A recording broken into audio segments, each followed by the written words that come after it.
Saviez-vous que certains livres de la Bible ont été jugés si dangereux qu'ils ont été interdits? Ils contiennent des visions cachées, des récits interdits et des messages capables de défier la foi traditionnelle. Aujourd'hui, vous allez découvrir les 10 livres qui ont changé le cours du christianisme. Écrivez en commentaire, croyez-vous qu'ils ont caché ces textes volontairement? Et surtout, restez jusqu'à la fin, car le dernier livre est le plus dangereux de tous. Depuis les premiers siècles, des hommes et des femmes qui ouvraient les pages de l'Écriture se retrouvaient face à des textes qui n'apportaient pas seulement la lumière, mais qui plongeaient aussi le cœur humain dans des ténèbres de doute, de peur et de silence. Imaginez-vous au milieu de la nuit, devant une bougie vacillante, lisant des paroles qui semblent venir d'un lieu où Dieu parle, mais d'une voix si obscure que la foi elle-même tremble. Ces livres ne sont pas de simples récits historiques, ni des collections de lois. Ce sont des labyrinthes spirituels où chaque phrase résonne comme une énigme. Le premier de ces textes est Job, sans doute le récit le plus troublant jamais écrit sur la souffrance. Ce n'est pas l'histoire d'un héros triomphant ou d'un peuple victorieux, mais la saga d'un homme juste qui perd absolument tout, sans jamais recevoir d'explication claire. Ses amis l'accusent, sa femme le méprise, et Dieu lui-même semble rester silencieux pendant de longs chapitres, comme s'il contemplait la douleur sans intervenir. Ce silence divin est le plus dérangeant. Que faire d'un Dieu qui permet la tragédie sans donner de réponse? De nombreux croyants, en plongeant dans les pages de Job, ont senti qu'il y avait là quelque chose de prohibé, un test pour la confiance elle-même. Des moines médiévaux croyaient que ce livre contenait des signes prophétiques pour la fin des temps, lorsque les justes seraient écrasés et que seul le silence du ciel résonnerait. Certaines communautés craignaient même de le lire à voix haute, persuadées que sa mélancolie pouvait attirer des épreuves sur celui qui osait le proclamer. Chaque ligne pèse comme une pierre sur le cœur, rappelant que la foi véritable ne naît pas du réconfort, mais du face-à-face avec l'absence de Dieu. Puis vient l'Ecclésiaste, un livre qui résonne comme une confession interdite. Ses paroles répètent comme un écho sombre. « Vanité des vanités, tout est vanité ». Pas de promesse de triomphe, pas de garantie de consolation immédiate. Au contraire, le texte insiste sur la futilité de la vie, sur l'inévitabilité de la mort et sur la fragilité de chaque réussite humaine. Combien de prêtres ont hésité à proclamer ces lignes en chair, craignant que les fidèles ne sombrent dans le désespoir? Certains disent que l'Ecclésiaste est la voix d'un homme au bord de l'abîme et que ses vers cachent une vérité amère. La sagesse ne console pas, elle augmente la douleur. Un ancien manuscrit juif rapporte que Salomon, à qui l'on attribue ce texte, l'aurait écrit à la fin de sa vie, après avoir goûté à tous les plaisirs et découvert qu'il ne restait que le vide. Certains théologiens ont même douté de sa place dans le canon, estimant qu'il pouvait entraîner les esprits fragiles vers un nihilisme déguisé en sagesse. Imaginez un jeune paysan médiéval, entendant pour la première fois que tout dans la vie est vanité.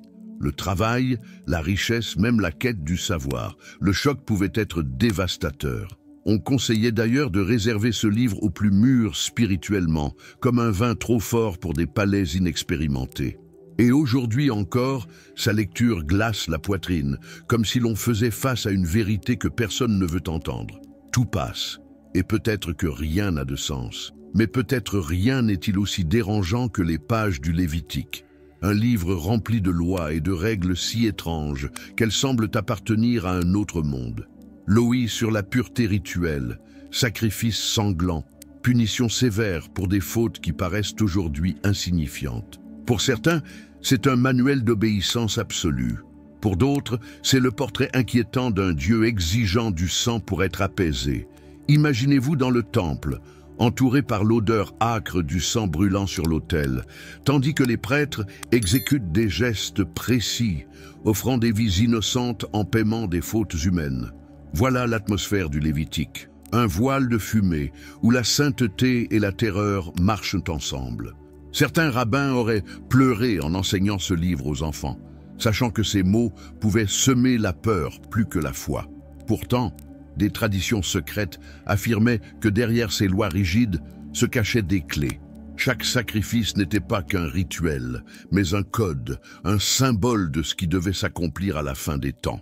Peut-être est-ce pour cela que tant de chrétiens modernes tournent rapidement ces pages, comme si une intuition leur soufflait que ce livre cache quelque chose qu'ils ne veulent pas affronter.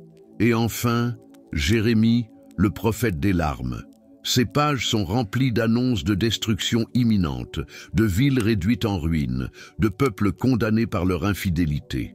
Jérémie ne prêche pas comme un consolateur, mais comme un homme consumé par des visions de feu et de chute.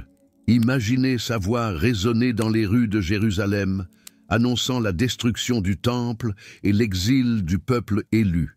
On le traita de traître, de faux prophète, de fou, mais le plus terrifiant, c'est que ces paroles s'accomplirent avec une précision dévastatrice. Lire Jérémie, c'est entendre au loin les trompettes de la guerre qui s'approchent déjà. Pas étonnant que ce livre ait été évité en temps de crise. Qui voulait se rappeler que Dieu pouvait livrer son propre peuple à la ruine totale? Et pourtant, certains exégètes audacieux ont perçu dans ces lignes quelque chose de plus sombre encore. Un manuscrit trouvé chez les Esséniens suggère que Jérémie ne parlait pas seulement de Jérusalem, mais d'une destruction finale, de proportions cosmiques qui s'abattraient sur toute l'humanité. Était-il non seulement le prophète de l'exil, mais aussi le héros des derniers jours? Si tel est le cas, son livre n'est pas qu'un souvenir douloureux, c'est une sentence suspendue au-dessus de nos têtes. Job, l'Ecclésiaste, le Lévitique, Jérémie, 4 livres qui montrent le côté le plus sombre de la foi, des textes que beaucoup préféreraient laisser enterrer dans la poussière des Écritures. Mais pourquoi sont-ils restés là, défiant chaque génération d'affronter leurs dilemmes, leurs ténèbres et leurs énigmes? Peut-être parce qu'ils recèlent des messages que nous ne sommes pas encore capables de comprendre pleinement. Peut-être parce qu'ils gardent des codes spirituels qui ne se révéleront qu'à la fin des temps. Mais ce que cachent ces livres n'est que le commencement. Si les 4 premiers livres projettent déjà des ombres inquiétantes sur la foi, les suivants nous entraînent encore plus loin, vers un territoire où révélation, vision et énigmes s'entrelacent comme des flammes dévorantes. Des textes que les anciens redoutaient non pas parce qu'ils étaient incompréhensibles, mais parce qu'ils contenaient un feu capable de consumer non seulement l'esprit, mais aussi l'âme de quiconque osait les scruter. Ézéchiel est sans doute le plus énigmatique des prophètes. Ces visions ne sont pas de simples paraboles pieuses, elles sont faites de roues couvertes d'yeux, de créatures hybrides aux 4 visages, de fleuves s'écoulant du temple, et d'un champ d'ossements desséchés reprenant vie sous l'ordre divin. Pour certains, ces images symbolisent la restauration d'Israël, mais pour d'autres, elles décrivent des phénomènes si étranges qu'ils frôlent l'indicible. Au Moyen-Âge, des copies d'Ézéchiel circulaient accompagnées de notes marginales, avertissant le lecteur de ne jamais chercher d'interprétation littérale. « Celui qui regarde avec des yeux charnels, disait l'une de ses annotations, risque de perdre la raison face à la vision. » Aujourd'hui encore, les roues d'Ézéchiel nourrissent des théories sur des rencontres surnaturelles, sur des anges de puissance incontrôlable, voire sur des visiteurs venus d'ailleurs. Mais pour les anciens, le message était plus terrifiant. Si des ossements desséchés pouvaient se relever, alors la mort n'était pas un terme définitif, mais une prison temporaire. Et Dieu en était le geôlier. Daniel, lui, est le prophète des royaumes et des bêtes. Ses visions décrivent des empires, s'élevant et s'effondrant comme des monstres dévorateurs, laissant derrière eux des ruines fumantes. Mais ce qui glace le plus, c'est la prophétie des 70 semaines, une énigme chronologique qui, selon certains, n'annonce pas seulement la venue du Messie, mais aussi la fin du monde. Des générations entières ont tenté de déchiffrer cette énigme, persuadées qu'elle pouvait calculer la date exacte de l'Apocalypse. Beaucoup y ont laissé leur raison, et certaines sectes ne sont nées que pour guetter les signes annoncés par Daniel. Des manuscrits tardifs avertissaient « Celui qui se perd dans les nombres trouvera sa propre perdition ». Pourtant, la quête continua, alimentée par l'idée obsédante que Daniel avait laissé un code chiffré que seuls les plus persévérants sauraient déverrouiller. Des moines consacrèrent leur vie entière à dresser des tables de date, convaincus à chaque fois d'être à deux doigts de la révélation finale. L'Épître aux Hébreux est différente, mais non moins inquiétante. Elle n'est pas une suite de visions extatiques, mais un traité qui exhorte à la persévérance dans la foi et présente le Christ comme grand prêtre. Pourtant, ces mots portent un poids caché, celui du sang, du renoncement, de l'endurance, jusqu'à la mort. Vous n'avez pas encore résisté jusqu'au sang, avertit l'auteur. En période de persécution, ce livre devint un manuel sombre, rappelant aux chrétiens que la foi n'était pas une consolation douce, mais une croix à porter. Beaucoup l'appelèrent le livre des martyrs, car chaque ligne semblait préparer le lecteur à mourir pour sa foi. Certains moines affirmaient qu'Hébreux contenait un code secret. Ces exhortations n'étaient pas destinées seulement aux premiers croyants, mais à la dernière génération, celle qui traverserait la grande tribulation avant la fin de l'histoire. Et puis, le Cantique des Cantiques surgit comme un paradoxe brûlant. Une poésie enivrante, chargée de sensualité, de corps, de baisers, de désirs. Beaucoup s'indignèrent de trouver un tel texte au sein des Écritures. Au Moyen-Âge, des novices avaient l'interdiction de le lire sans surveillance, de peur que ces métaphores n'attisent des passions interdites. Pour certains, ce n'était qu'une allégorie de l'amour de Dieu pour Israël. Mais pour d'autres, c'était la preuve qu'au cœur même de la parole pouvait se cacher un langage érotique, où le divin et le charnel se touchaient dans une danse dangereuse. Des communautés entières évitaient de le citer publiquement, comme si la simple prononciation de ces vers pouvait corrompre les âmes innocentes. Et c'est précisément à travers Ézéchiel, Daniel, Hébreux et le Cantique des Cantiques qu'émerge l'une des histoires les plus obscures de la tradition monastique. On raconte qu'un moine médiéval, nommé Aelredus, vivait reclus dans un monastère isolé des montagnes de France. Connu pour son obsession des prophéties, il passait ses nuits à la lueur des chandelles, recopiant et combinant des passages de ses 4 livres comme s'il cherchait un code caché. Dans un journal secret, découvert bien plus tard, il affirmait avoir eu des visions qui le hantaient à mesure qu'il lisait. Il disait que dans Ézéchiel, il avait trouvé des symboles annonçant non pas seulement la chute de Jérusalem, mais l'incendie de villes futures. Dans Daniel, il voyait des bêtes incarnant non seulement des empires anciens, mais des nations à venir, surgissant à la fin des temps. Dans Hébreux, il percevait un appel adressé aux derniers martyrs, promis à des persécutions venues autant des hommes que de puissances invisibles. Et dans le Cantique des Cantiques, il déchiffrait le secret le plus effrayant, une union finale entre Dieu et l'humanité, non comme une métaphore, mais comme un acte littéral et terrifiant où le Créateur descendrait pour se lier à son peuple d'une manière incompréhensible.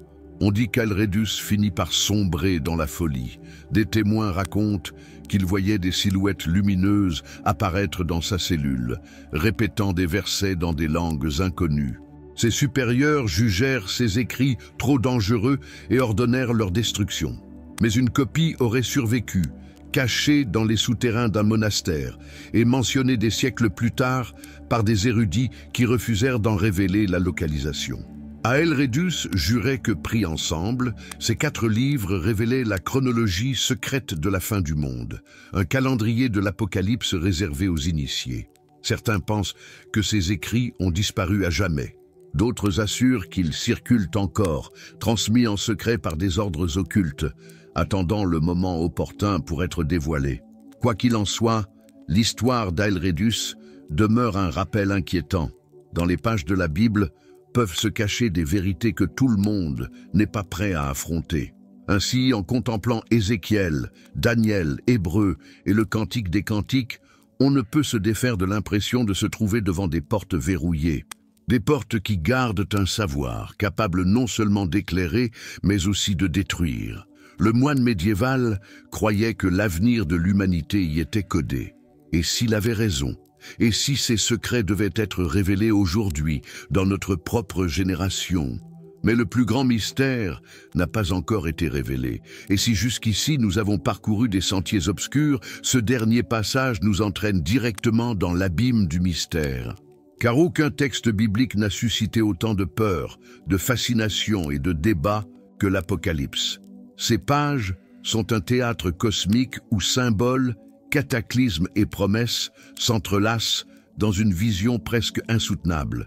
Ce n'est pas un hasard si, au fil des siècles, beaucoup ont préféré l'éviter, tandis que d'autres s'y sont perdus jusqu'à la folie.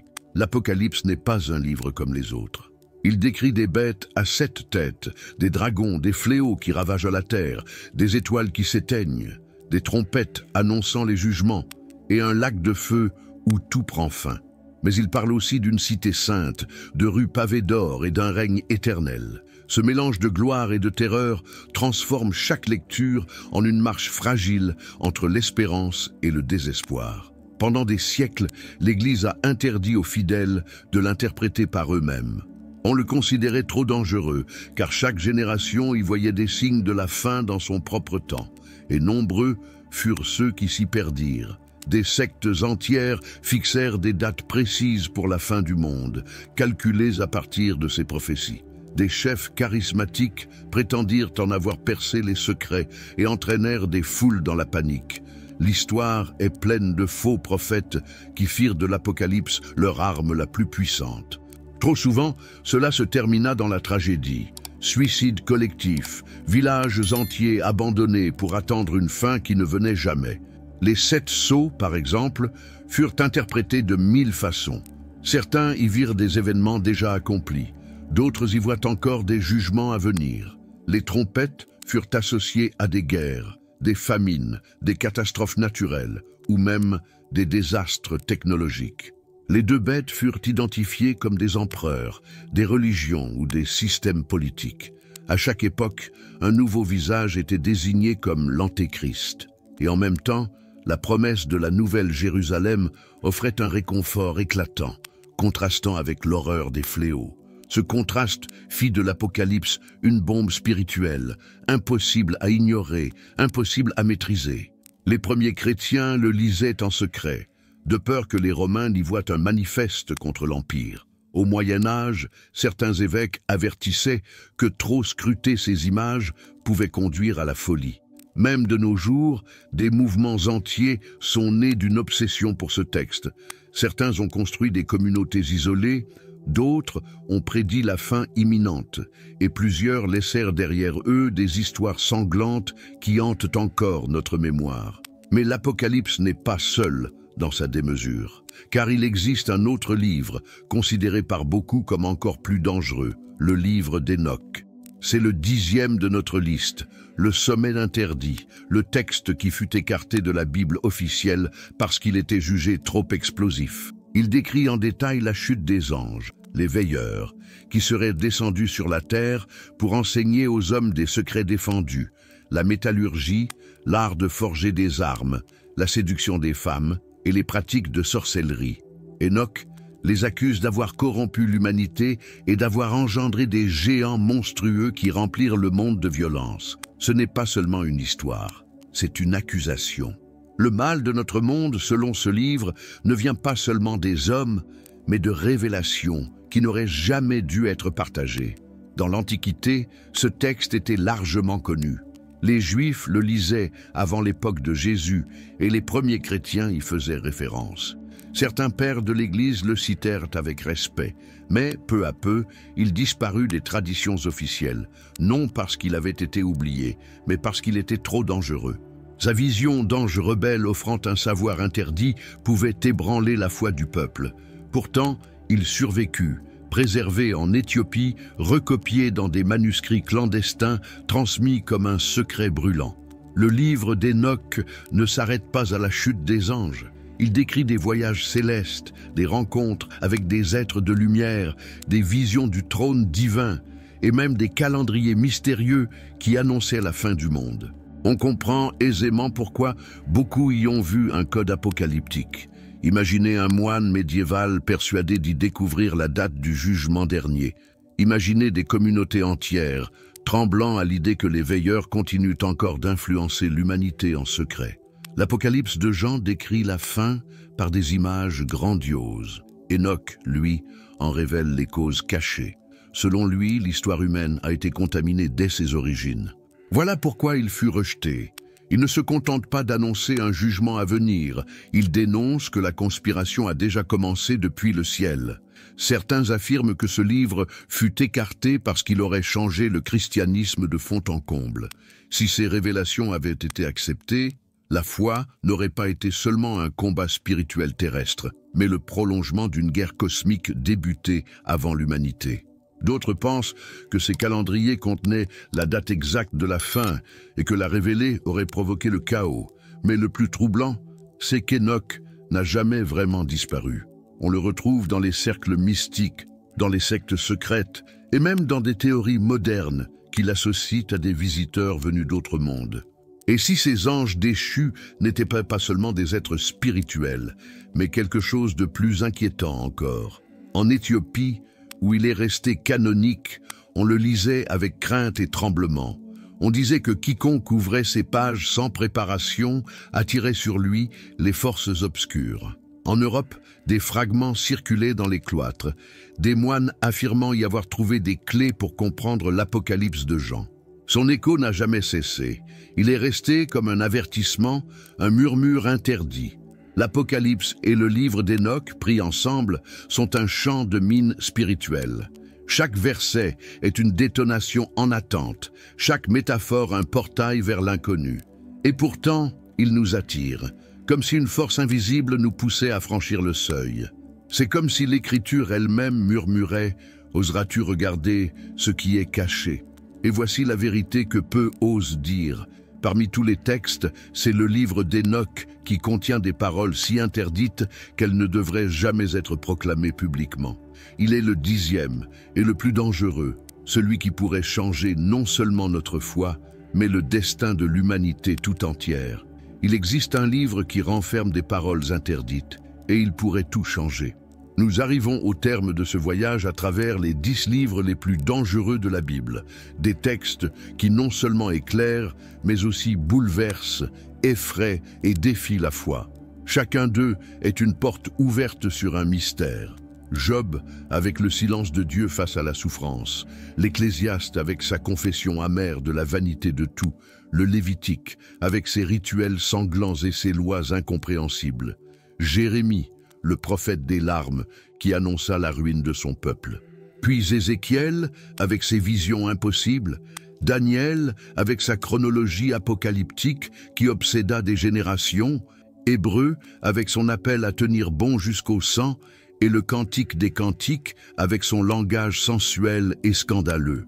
Enfin, nous avons affronté l'Apocalypse, théâtre de jugements et de flammes, et le livre d'Enoch, le 10e et le plus dangereux, avec ses anges déchus et ses secrets capables de tout bouleverser. Ensemble, ces 10 livres forment un mosaïque de lumière et d'ombre, d'espérance et de désespoir, de promesses et de menaces. Ils ne sont pas là pour rassurer, mais pour confronter. Non pour donner des réponses faciles, mais pour nous forcer à regarder le mystère en face. Chacun est comme une flamme, il peut éclairer mais aussi brûler. Et celui qui ose s'approcher doit être prêt à en payer le prix. Le livre d'Enoch, dernier de la liste, est le grand tabou. Un texte qui affirme que l'humanité a été corrompue dès le ciel, que des forces invisibles ont semé le mal et transmis des secrets interdits.